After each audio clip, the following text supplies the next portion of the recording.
Good morning, fellow ruminators. Welcome back to another session, Rumination with Andrew. Thank you so much for joining as we are about to discuss a very important topical matter. Thank you so much, and we hope that we'll have a stimulating conversation this morning. Now, today we are going to talk about the whole concept of national hero, because that is in the news and people are clamoring for national heroes. And during the COVID pandemic, many people referred to their national heroes and defined who their national heroes were or were not, right? Particularly the doctors and the nurses who worked in the hospitals, who took care of patients and who saved their lives, right? And who helped to have come up with a cure for COVID-19. And that was great that you could have deemed these health professionals to have been your doctors.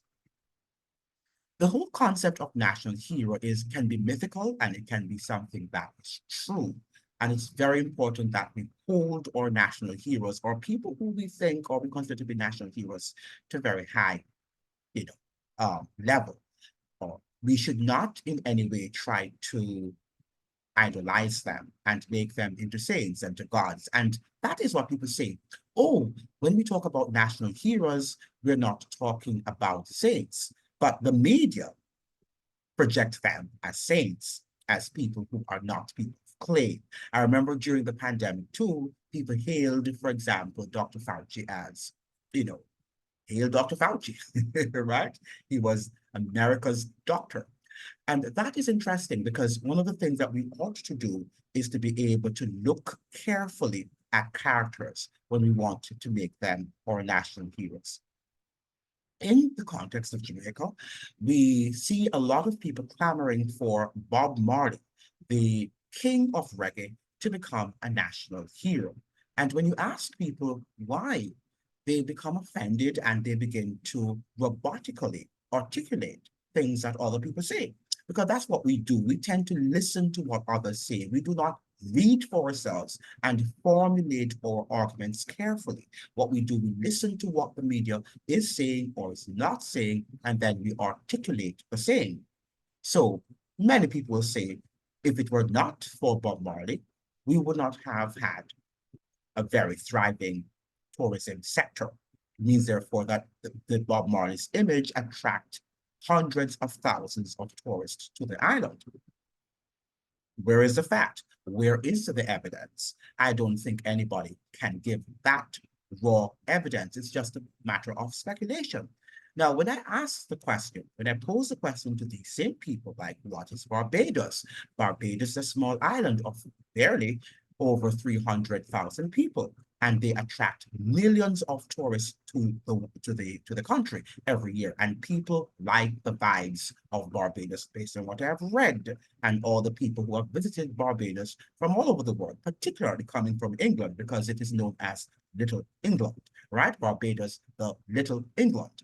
Now, also, you have Santo Domingo, you have the Dominican Republic, where millions of tourists visit every year. And last year, based on what I have read, and Dominicans could correct me, but over 8 million people visited the island of Dominican Republic. Yes, it is a much bigger island than the islands of Jamaica and Barbados. In fact, it is the second largest island after Cuba in the Caribbean. We have Cuba, which is the largest island, followed by the Dominican Republic, and then Haiti is also bigger than Jamaica and Barbados are. But the fact of the matter, if they don't have this Bob Marley phenomenon and they don't have this Bob Marley's image, but yet they are able to attract over 8 million people, how are we sure that in Jamaica, where we have attracted perhaps 4 million, 5 million, not sure of the data for last year, but I think round about that number, how are we sure that it is Bob Marley's image that is attracting these people to the island? Have we done the research to know that? And the Cayman Islands also attract millions of people every year, among other Caribbean nations and other nations of the world who have a formidable tourism industry. The fact of the matter is that we often repeat things because that is what we hear people say. That is what people have written, and that is what they want to condition us about. Whether or not Bob Marley was a phenomenon, I mean, even before Bob Marley became a global icon, Jamaica had a robust tourism sector or industry, even before he became a global icon. Yes, there might be a number of his fans who visit the island from year to year. But let us say that Bob Marley's museum, for example, look at Bob Marley's museum, it's in Kingston, right? One would have thought that they would have a museum in Montego Bay, perhaps in Ocho Rios, in other tourist areas where tourists frequent, to have tourists get a view of Bob Marley, if Bob Marley was the one really attracting Jamaica's tourists to the island. It is really interesting that Jamaicans are not doing that. Do you think it's just that by they're going to these tourism hotels and they hear some Bob Marley music? Do you think that is what is attracting them, is to be on the island that Bob Marley lives in? I would have thought that they would have had something appealing to the tourist eyes, those who are fans of Bob Marley. You'd have built, constructed a good museum, a sizable museum, a modern museum, so that people who are interested in this global phenomenon, this global icon, this king of reggae, they could go and they could, you know, delve into the history and the understanding of the evolution of reggae music in Jamaica. Now, we need also now to move away from entertainment icons because, you know, I think that during the reigns of the monarchy, and we still have countries that or who still practice that form of government, who have monarchical governments. However, in this side of the hemisphere, for the most part, in the Americas, we do not have reigning monarchies, including in the United States. However, I dare say that our celebrities are seem now to be our global monarchies. They are the ones who are the kings and the queens. And people are trying now, particularly young people, but even some adults are emulating or imitating the behaviors of these so-called celebrities because they are now the new king and the new queen in town. The new kings and queens, I should say, in town. And we are modeling their behavior, everything that they do. That is the standard of how we should behave and we should dress and we should speak. And we see that particularly in Hollywood. Now, when we think about the image of Bob Marley, people think about marijuana smoking. People think about the way perhaps he dressed, how he dressed, his dreads, etc., etc., etc., and the fact that he was a person who believed in polygamous relationships. The fact of the matter is that one of the things that is often confusing is the fact that people are not willing to look at the sum total of the man before they deem him a national hero. Now, in former times, our national heroes were not people who were based on what Hollywood presented or did not present, or the mainstream culture wanted to embrace. These were people who were counterculture. They were revolutionary. So when we talk about the Marcus Garveys, Hollywood wouldn't have embraced Marcus Garvey. Even to this day, they wouldn't want to embrace him because he was revolutionary and he was principled in all his deeds. Now, he wasn't any person who was perfect. He wasn't a saint.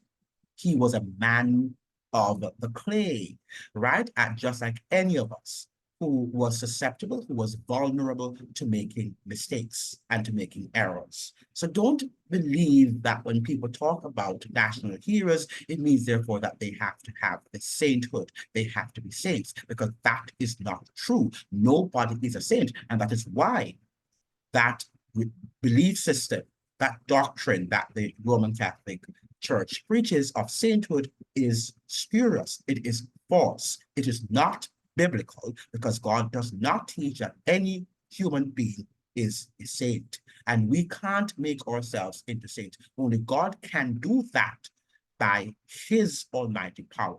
But no pope or no priest can make you into a saint. Only God can. Now, when we talk about Bob Marley, we tend to idolize the man.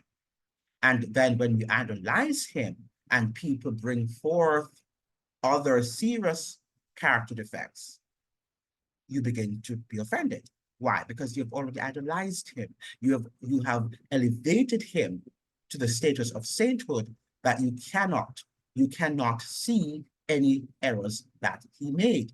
And that is not good. Perhaps if you had not elevated him to that status of sainthood, then you would be able to assess the man and to see his highs and lows, his strengths and his weaknesses, his pros and his cons. But because you have elevated him to the status of deity, you get very offended. Now, we need to understand that in this world that we live in, we just have too many entertainment icons and too many entertainment, I would want to say, deities. Because when you look at how young people dress and they behave and the culture that they're imitating, they're not imitating the soft and higher cultures that we deemed to be civilized. What we see our young people doing is really educating a culture that they deem to be cool, right? So we have them tattooing all these tattoos over their bodies, painting their bodies. Sometimes you can't even see their skin because everything is tattooed. Why are they doing that? Because they are emulating, they are imitating everything that their so-called national hero, right, or their celebrity does. So when we think about a national hero, we've got to look at some very key aspects of their character. What are some of the ideals, the ideas that they propagate?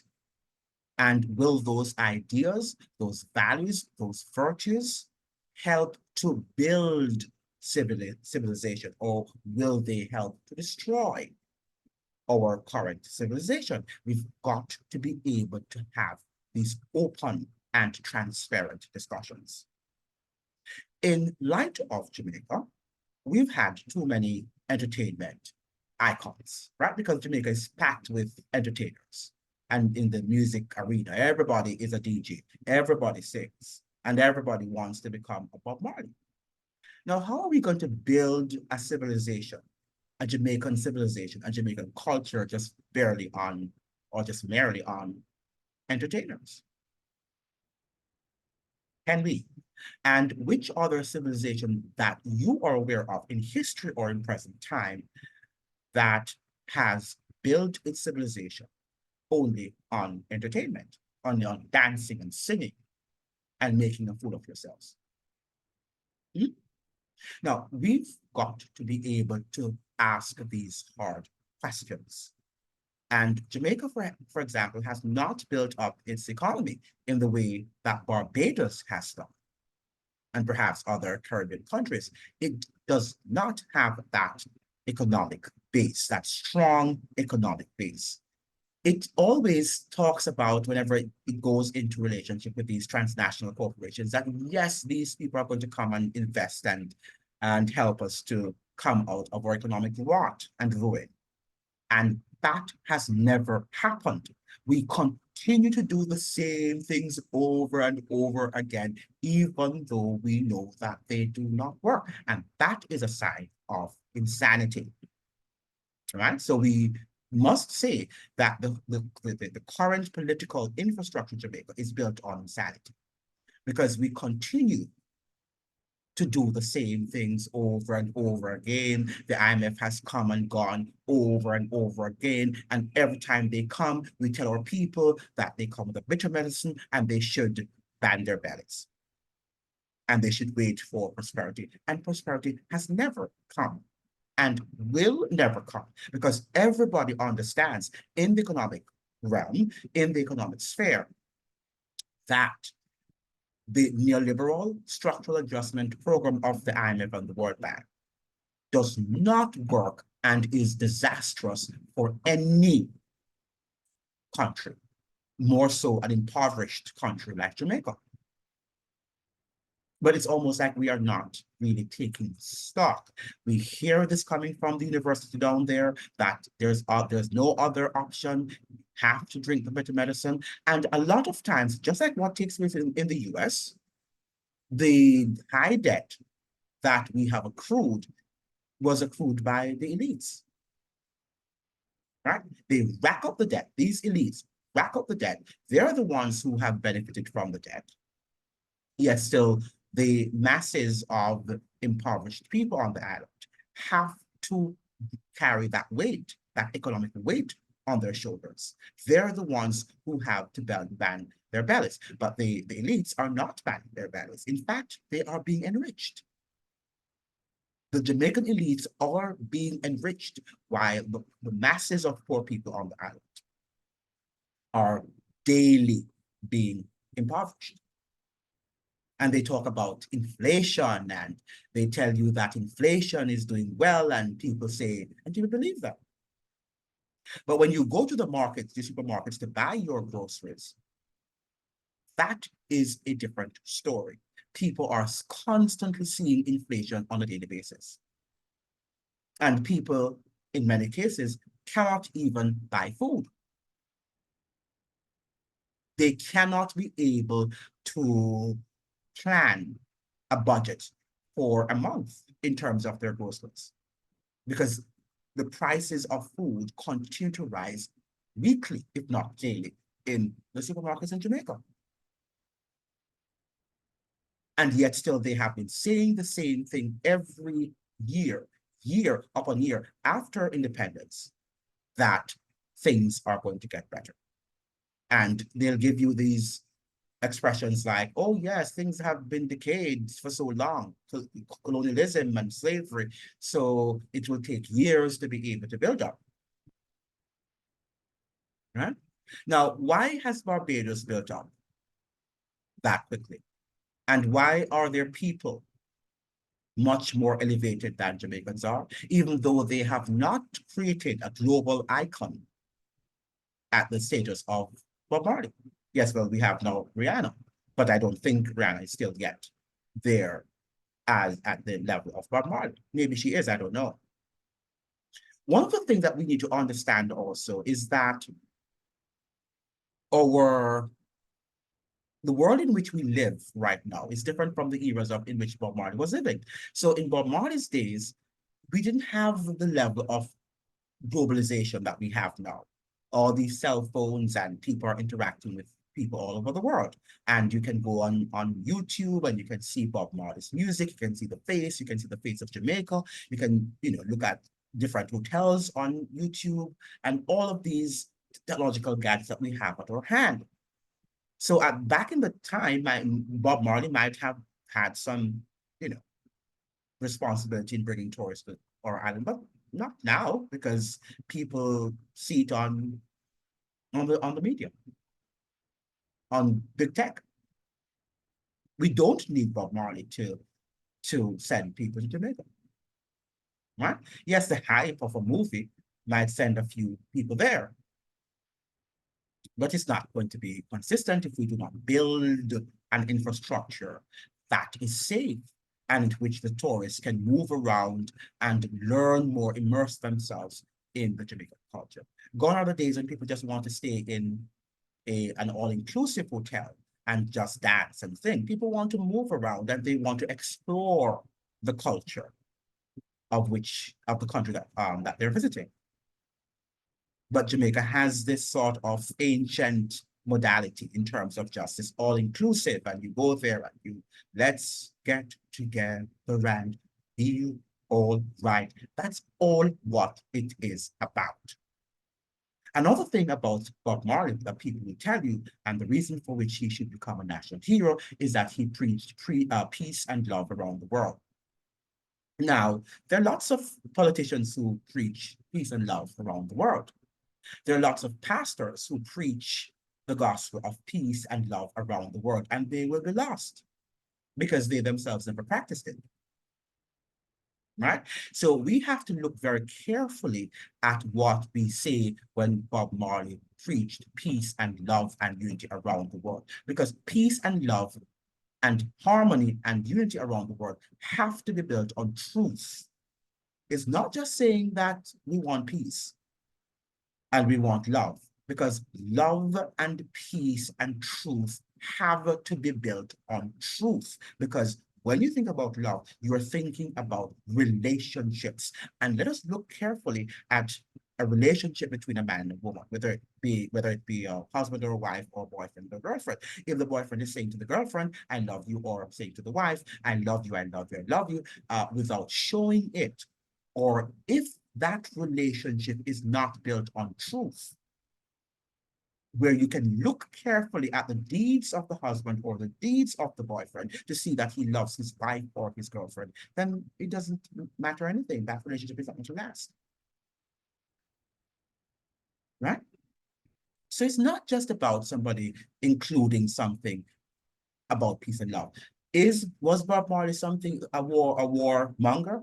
We don't have any evidence to say that. But was he a person who practiced peace and love? We don't know that because we don't know the man. The people who were around him perhaps will be able to say whether or not he was a peaceful person. But you and I don't know anything about Bob Marley more than what we have read and perhaps what the media, for the most part, have told us. And many of you believe exactly what the media have told you. Right? You believe exactly what these media houses have told you, have brainwashed you with, and say that this is a version of Bob Marley. But you must understand that they have to sell you a narrative, because their main goal is for you to buy, to patronize their product, to patronize their narrative. And you need to understand that. And many of you are still not understanding it. Some of you are trying to be balanced. The media is not balanced and does not want to be balanced. The global elites are not balanced and do not want to be balanced. They want to get rich at any cost, the survival of the fittest. And if it means that they have to get rid of you, they will get rid of you at any cost. And you've got to understand that. So this is not now about wanting to be in the middle ground, because this is about the vision. And are you on the left or are you on the right? Are you doing what is right, or are you on the side of error? You've got to ask yourself that very important question. And many of you are not asking yourselves that question because you think you know. You think you know. Now, what I think Jamaica needs more of right now, at this current juncture of the history, because we're at a crossroads. I mean, I think we have already passed that crossroads already. I don't think at this current juncture, I do not think that Jamaica will be able to move to the other side. We have long passed that crossroads, and we decided to go the wrong way. Can we get back on the right path? Only God can tell us that. And perhaps only a miracle at this juncture that will save us. Because one of the things is that we do not listen, and we are constantly being distracted and being entertained. We need to stop, we need to turn off some of the music and the televisions and the entertainment sector, tone it down and begin to think about the other E word, economics, because it's only economics that will build us and will perhaps help us to turn back and to find, to go back on the right path of development. Right? And what we do need now, before I end this video, we need economic heroes, economic celebrities, if you will.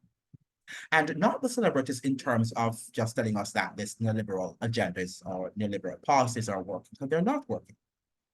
And this is a challenge to you, Dr. Nigel Clark, and the anthropologists down there. I am asking you to elevate the standard. And you need to craft out an economic policy, a domestic economic policy that works for Jamaica, not an economic policy that works for the IMF and the World Bank and the other multinational corporations that you find on the island. And that works for you both because you get your cut, your bonus, whatever you get. Right? Because we know that by now, that these people are paying you guys to. Right? This is now an open secret. Right? It is time for us to get our acts together. And as I always say, to get our thoughts together, because I don't think we're thinking. I do not think that the Jamaican people, the people of the world in general, are thinking. We're just riding with the wind. We're just, moving with the current and expecting that some miracle will happen. And then when we talk about religion, oh, you are religious, you're stupid. And I know what is best. Yeah, well, Jamaica is now at a point where we're more irreligious than we have ever been before, and we are going on the wrong path. And nobody is seeing a way out. And I hear people talking about the economy has grown, the economy has expanded. Expanded for whom? That is the question. Now, how can you have an economy that is growing and an economy that is expanding when you have 80% of your tertiary graduates, your college graduates, your university graduates immigrating every year? Right? How can your economy expand? You need to tell me that. Perhaps I do not understand, right, the conditions on which any good economy are built. Is built rather. Maybe I don't understand. Maybe I do not understand what really builds an economy. But I would have thought that the people who are going to universities are coming out with their skills and with their levels of motivation and innovation and creativity. And they're the ones who would be able to build and to lay that foundation on which we could have a prosperous economy. But they're going abroad. They're going to Canada, they're going to the United States, they're going to Japan, they're going to the United Kingdom, wherever. They are going. And many of them are not looking back. Now, let us talk about the Chinese economy, for example, in comparison. They were poor economy up to the 1970s, right? Now, we can see that their economy expanded in the 80s and 90s. Their economy was expanding, and expanded rapidly in the periods after 200, after the 2000, after the 21st century, because they entered the World Trade Organization. Their economy started growing rapidly. So their economy was expanding. And many of their citizens, when they left to study abroad, including in the United States and Canada, and among other countries, many of them returned to China because they knew that they had a decent economy to which to return. So what is this thing about our economy expanding? Of course, the population would have grown more since Jamaica got its independence. So there are things in the budget will have to be expanded, but it doesn't mean that the economy is expanding. And that's why we're in debt. Because we have not expanded our economy. We have just been having the burden, laying the burden on poor people, while the millionaires, the Jamaican elites, are down there, basking in their wealth, just as what happens in Haiti. The same thing is happening in Jamaica. And then they make these platitudinous speeches as if they care about you. Right? And the politicians are their representatives. So until the politicians there can put Jamaica on a path of economic prosperity, we do not need any more national heroes. We do not need any more national heroes. And I think Norman Washington Manley said it best, that their generation has brought us political independence, even though we know that that was not true to a great extent. But he did what he did, whether it was superficial or it was real, right? Let us say that's exactly what he said. And it is for the other generation, which was his son's generation and my parents' generation, they are the ones who should have brought us economic prosperity, and they did not bring us economic prosperity. And now my generation is in office, and they are not on that path of bringing Jamaica on the road of economic prosperity. You can see the signs are there. They're doing the same things that previous generations did. The same policies that they implemented are the same policies being implemented. And they're expecting a different result. That is the essence of insanity. And that is why we're having a high murder rate there too, because the culture is insane. Right? And no matter what amount of reggae music that we want to hit you, and when reggae music hits you, you feel no pain, but that is because you're in a high, an altered state of consciousness. Right? You're going into Bob Marley's world, where it's peace and love and unity, even though it's not built on truth.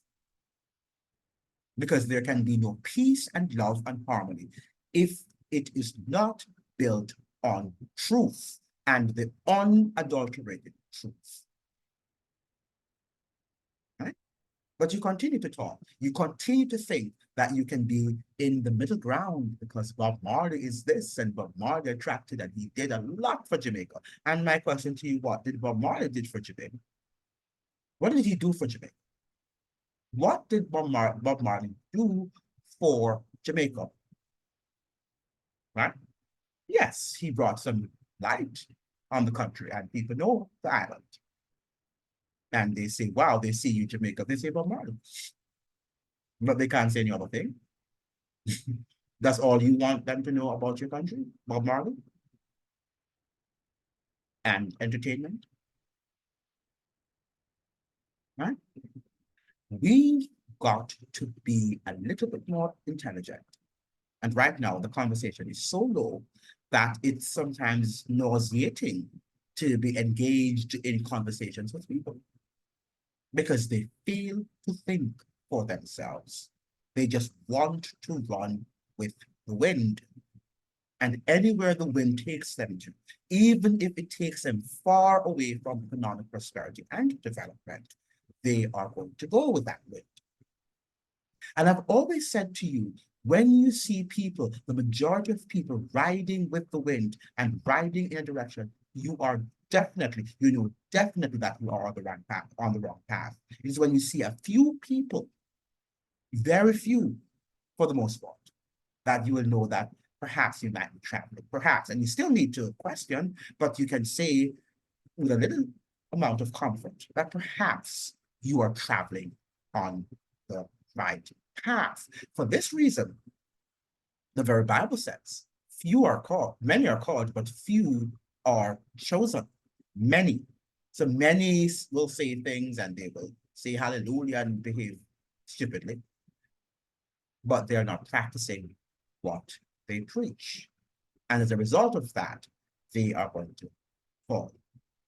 So when you hear lots of people clamoring for Bob Marley's status of national hero, you know that something is wrong. And something is wrong with that culture. A culture that only wants to emulate celebrities and Hollywood-made celebrities. Mhm. Right? You know, if I dare you, I challenge anyone to ask the typical Jamaican, how many books have you read? And on Bob Marley, how much do you know about him? They don't know anything about him. The majority of them would not know anything about him. They don't have an intellectual understanding of the man. All they know is Buffalo Soldier, and they dance and they behaving stupidly. All right? That's all we know, for the most part. And that's all you want to know. And you want to know that you went to the movie and you've rendered your review of what the movie was. It was a great movie. We had the guy, Ben Adair, doing an excellent job, right? Because you like to be entertained, right?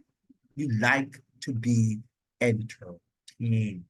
Nothing that is substantive you like to think about. They give you Bob Marley to think about, right? But we need now to focus on the growth and the development of our economy, because we are an embarrassment to the Caribbean in terms of a lack of economic development, right? So we need now to think more carefully and to think more critically, more analytically, to understand where we need to go, the path that we need to take. And I think one of the underlying problems is that all of us pretend to know, and all of us are leaders when we don't even understand the concept of what or who a leader is. Right? So we need to wake up, and we don't want any more entertainment heroes. We have enough, right? I think we also have enough political heroes. We don't need any more political heroes. What we need in Jamaica now are economic heroes. So let us focus now on the economy and the economists, right? Coming out of the University of the West Indies or wherever they come from. If they can lead us on that path, and I would also extend it, the two E's, education and economic heroes. Those are the heroes that Jamaica currently needs. Economic and education heroes. If we can get these heroes to move our education system along and on a path of, what should I say now, academic success, high levels of academic output, then I would say, I'm the first one, let that person or those persons become national heroes. Until then, all of these entertainment people, give them their due, right? And give them their, national honors. Bestow those national honors upon them. But I do not think that they deserve that honor of being, for the most part, national heroes. And not because I am bad mind, it's because I'm thinking more of development. I'm perhaps more serious than you are, because I'm not jumping up in the clubs and singing Buffalo Soldiers. I am a thinker. And if you are in the clubs jumping up and gallivanting and gyrating your bodies, how can I trust you? Hmm? It's time for us to wake up. It is time for us to wake up. We have long been playing and behaving as children. We need to grow up and become the full-fledged adults that the Norman Rosser Manleys and the Bustamantes were expecting that we would have done post-independence. Thank you very much for joining and look forward to seeing you in another discussion. All the best to you.